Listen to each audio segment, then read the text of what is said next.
Opa, beleza pessoal? Vamos para mais um vídeo aqui. Eu vou estar mostrando mais alguns elementos, né, bem comuns do HTML, algumas tags que a gente acaba usando no dia a dia. E eu vou, uma boa parte desse vídeo aqui eu vou dedicar a um conteúdo que são elementos que são chamados de Inline Text Semantics, que são tags para você marcar um texto, uma frase ou um parágrafo, para deixar o teu texto mais semântico, né? Eu fazer marcação de ênfase, eu fazer uma marcação de sublinhado e daí por diante, tá? Então vamos lá, vamos aqui para o nosso editor, tá da onde a gente parou aqui, e aqui a gente tem a nossa página, né, com as coisas que a gente já colocou nela. A primeira coisa que eu quero fazer aqui é mostrar para vocês um carinha aqui que ele não é uma tag, mas ele é um recurso do HTML. Se eu fizer esse símbolo, mais esses dois caras aqui, isso aqui é um comentário. O que é um comentário? Tudo que tiver dentro dessa abertura e desse fechamento, o navegador não vai interpretar ele. Então, por exemplo, se eu voltar aqui para o meu browser, eu coloquei aquele texto lá, pode ver que ele estaria acima aqui do meu parágrafo, mas ele não aparece. E ele não é só para uma linha, ele é multiline. Então, se eu pegar ele aqui, esse fechamento, e colocar ele aqui embaixo, ó, vou até dar um Enter aqui, vou colocar pegando todo o conteúdo que está dentro do body, mas sem pegar o body. E aí eu voltar para a minha página aqui, está tudo comentado. E aí, se eu vier aqui nas minhas ferramentas de desenvolvedor aqui, o código aparece aqui, tá? É muito comum ter comentário em código, não é uma boa prática, mas infelizmente é comum. Não é bom você mandar para produção um código comentado.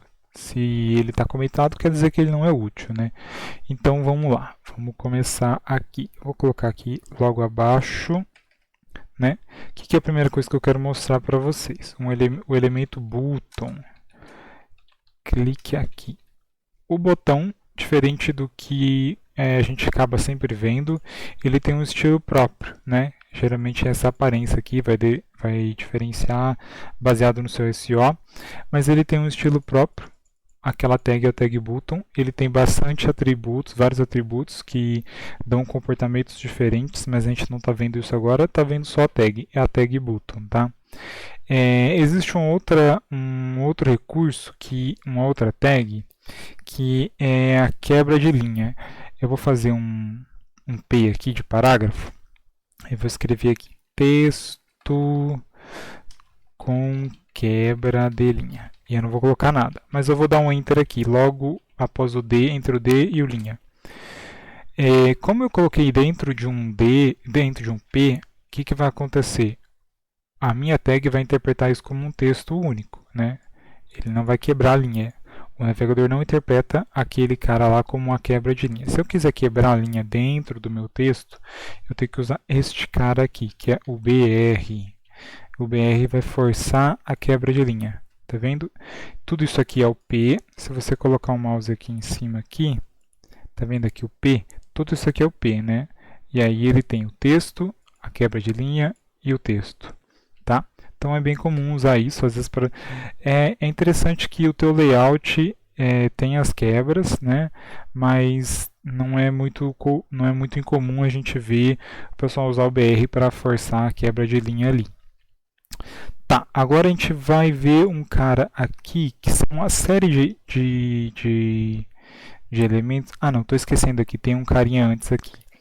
Tá, mas se eu quiser colocar um texto e eu quiser deixar ele exatamente como está aqui no editor, eu não quero que ele entenda como um parágrafo, né? Eu quero que ele seja um texto solto ali, respeitando a tabulação e os espaços que eu der aqui, né? Para isso existe o pré, que é essa tag aqui. Eu vou até botar um desenho aqui, um ASCII code aqui de uma brincadeirinha aqui, para vocês verem. Se eu colocar isso aqui dentro de um P, ele vai entender tudo isso aqui como uma linha só. Vai ficar super esquisito. Mas desse jeito, dentro do pré, ele vai levar tudo que está aqui entre ele vai levar para lá e vai interpretar dessa forma. Então vamos lá. Olha lá, tá vendo? Ele trouxe aqui os espaços, a tabulação e exibiu aqui. Vamos fazer um teste aqui, vamos colocar esse cara dentro de um P. Só para a gente ver como é a diferença entre o comportamento. Se eu colocar dentro de um P, olha o que ele fez. Transformou em uma linha só, porque é um parágrafo. São propósitos diferentes, tá? Então, pré ele faz isso. Ele é um texto não formatado, né? Vamos lá, então. Agora eu vou mostrar para vocês. Deixa eu pegar aqui um trecho de um texto. Lorem Ipsum. Vou pegar aqui um texto, um gerador de Lero aqui. Vou pegar esse primeiro aqui. Opa, não. Vou pegar esse primeiro aqui. Vamos voltar lá. Eu vou colocar dentro de um P. Esses elementos que eu vou mostrar para vocês agora, o BR também se encaixa nesse tipo, né? Que são de textos semânticos. Para mim, dá semântica para o texto, dá significado para ele, tá? Então eu vou colocar aqui o meu texto, né? Como a gente já viu acima, eu posso quebrar aqui as linhas com Enter para me ver melhor no meu editor, que ele vai entender que é uma linha só aqui no meu browser, tá? Tá vendo? Ele entendeu que é uma linha só, tanto que ele deu a quebra aqui, porque a página chegou no limite, né? Ele está preenchendo 100%, tanto que se a página for menor, ele vai ajustando assim, né? Vamos lá, então. Eu vou agora colocar um primeiro cara aqui, que é o B. O B, ele serve para a gente deixar o texto como bold. Isso serve para dar um nível de destaque para o texto, tá? Eu poderia fazer isso por uma classe CSS, mas eu tenho o B que faz isso. Então vamos lá, ó, o B. Vamos para o próximo. Aqui eu vou passando bem rapidinho, explicando bem rápido. Eu tenho outro cara que é o EM. O que esse cara aqui faz? Vamos colocar ele aqui em volta dessa palavra. O EM, ele tá vendo aqui, ó, ele deixou um pouquinho de lado, assim, ele serve para dar ênfase. Ele define ênfase no texto, tá? Vamos voltar aqui. Agora vamos colocar o I. É bem similar a editor de texto, assim, tá? Tipo Word, esse tipo de coisa. Tá, vou colocar o I aqui. Vamos voltar lá. Aqui o I. Ele deixou o texto em itálico. Todas essas tags, elas são tags que elas são válidas, tá? O pessoal costuma não usar muito ou fazer algumas coisas via CSS, mas elas não estão depreciadas ou rumando para ser depreciadas, tá? Então eu vou colocar um outro cara aqui que é o small. O que o small faz? Vou colocar num trecho maior aqui. O que ele vai fazer aqui? Ele vai deixar aquele texto um pouquinho menor. Talvez você esteja escrevendo, montando um site que seja um blog, alguma coisa do tipo, e você quer que um trecho do texto fique menor, ou o final do texto, você pode usar essa tag. Tá? Então vou para a próxima aqui. A próxima é o strong. O strong ele vai ter um resultado visual parecido com o do bold, do B, só que ele é para definir importância para o texto, tá? Então, os leitores de texto vão entender que existe uma importância maior nesse trecho aqui, tá bom? Vamos para o próximo aqui. Eu vou colocar dois aqui de uma vez. Os dois próximos são o sub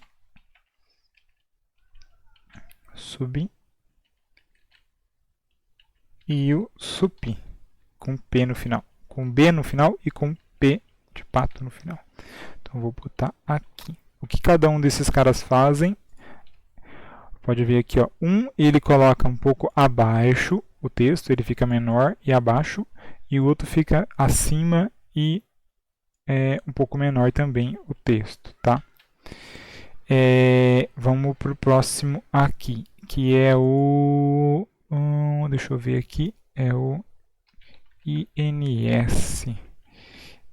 Esse aqui eu esqueci de pôr na cola. Vamos lá ver o resultado dele.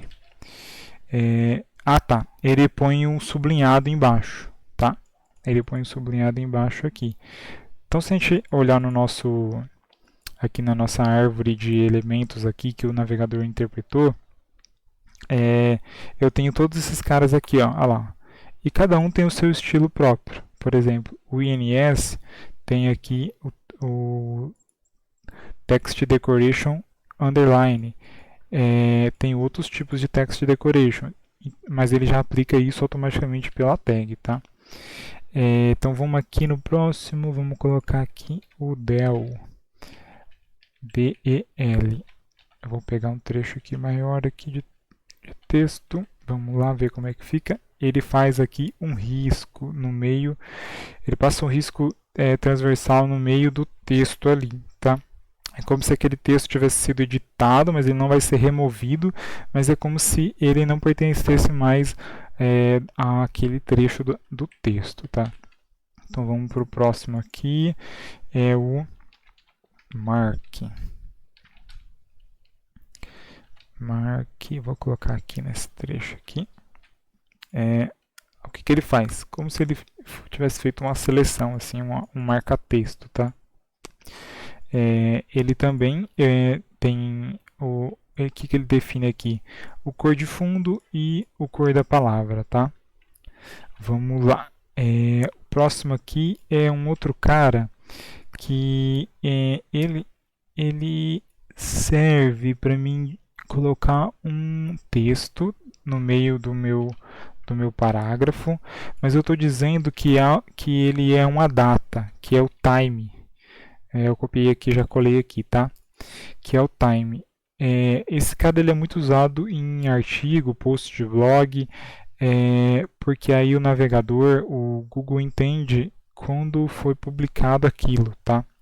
Ele lê tudo isso que eu estou mostrando para vocês aqui, ele põe o texto, só que a tag dele, deixa eu pegar aqui, a tag dele, ele é um time, time, e aí eu coloco aqui qual que é a data dele. Eu posso pôr aqui uma data com hora, minuto, segundo também, longitude e latitude, qual é o time zone dele, né? Não longitude e latitude. Então esse cara aqui, ele é bem semântico, ele serve para me dizer dentro de um artigo, dentro de um parágrafo, qual é a data dele, tá? Eu tenho um outro cara que ele parece que não tem efeito algum, que é esse cara aqui, o span. Eu deveria ter posto ali em cima, então vamos tirar aqui. Vou colocar aqui bem no final. Spam. Deixa eu pegar aqui. O que o spam é? Ele não tem efeito visual nenhum, mas pode ser que eu queira fazer algum efeito especificamente nesse trecho aqui. E eu quero usar uma tag que não tenha efeito visual nenhum, mas que eu posso colocar uma classe CSS nela, eu posso fazer um estilo específico para esse trecho aqui do texto. Tanto que se a gente vier aqui, a gente vai ver que ele, aqui nessa parte final aqui, ele não aplicou nada. O spam está aqui. Vamos procurar ele aqui. O spam está aqui. Ele é todo esse trecho aqui, ó. Mas ele não tem estilo nenhum. Pode ver aqui que o elemento style dele é totalmente vazio. A única coisa que ele faz é herdar a cor, que é a cor primária da própria página, tá? Vamos lá, vamos para o próximo. Eu tenho um outro cara que é o que. O que ele é o seguinte, vamos dizer que eu tenho um parágrafo, eu tenho um P de um parágrafo e eu queira fazer uma citação, por exemplo, com aspas, né? Então eu posso colocar aqui, algum fulano disse. Aí eu coloco aqui, deixa eu colocar aqui, que isso e aquilo outro de novo. E aí eu tenho uma tag que é o que. O que ele é de short quotation, que eu quero fazer uma referência a esse texto aqui. Então, qual que é o impacto que tem aqui no nosso HTML aqui no resultado final? Ele coloca aspas duplas naquele trecho ali, como se ele estivesse referenciando o que alguém falou, alguma coisa do tipo, tá? Ele põe isso automaticamente. Então, se eu vier aqui e der uma olhada aqui nesse nesse parágrafo, eu tenho aqui ele coloca no before e no after o abertura e fechamento de aspas, tá? Eu tenho um outro cara que ele é bem parecido com esse, mas ele serve para fazer uma referência a um conteúdo externo, ele serve também para isso, tá? Que é o Block Coach, que é esse cara aqui, Block Coach. Aí, como que funciona? Eu preciso colocar um site, no caso aqui, eu preciso colocar o que eu estou citando, né? Eu estou citando uma fonte que está nesse site aqui, por exemplo, tá? E aí eu posso colocar o conteúdo lá dentro. O que eu estou citando lá de dentro, né? Opa, o que eu estou citando que vem desse site? Deixa eu deixar dessa forma aqui. Eu estou citando alguma coisa que esteja nessa página. Por que isso é importante? Por que é importante usar o Block Coach? Porque se você for colocar no teu site, na tua página, o conteúdo de outra página, para que você esteja citando a fonte original, para que o Google também entenda nos buscadores e tudo mais, que você não está copiando o texto de outro lugar, você está apenas citando, tá bom? Então esse cara é o Block Coach, tá? E aí como que é o resultado visual dele lá na tela? Se a gente vier aqui, der uma olhadinha aqui, ele é um texto um pouco recuado. Sabe quando você está lendo um blog, por exemplo, aí no meio tem o texto recuado assim, com aspas para uma referência de algum livro ou de algo que alguém disse? É mais ou menos isso que esse cara aqui faz. É lógico que nos sites que você vê, ele já tem estilo aplicado e tudo mais. Mas o elemento que faz esse cara é este aqui. Beleza? Para esse vídeo acho que já ficou extenso demais, era isso que eu queria mostrar para vocês. Eu vou tentar deixar referência de todos esses elementos para a documentação da Mozilla, para vocês darem uma olhada também. E até a próxima.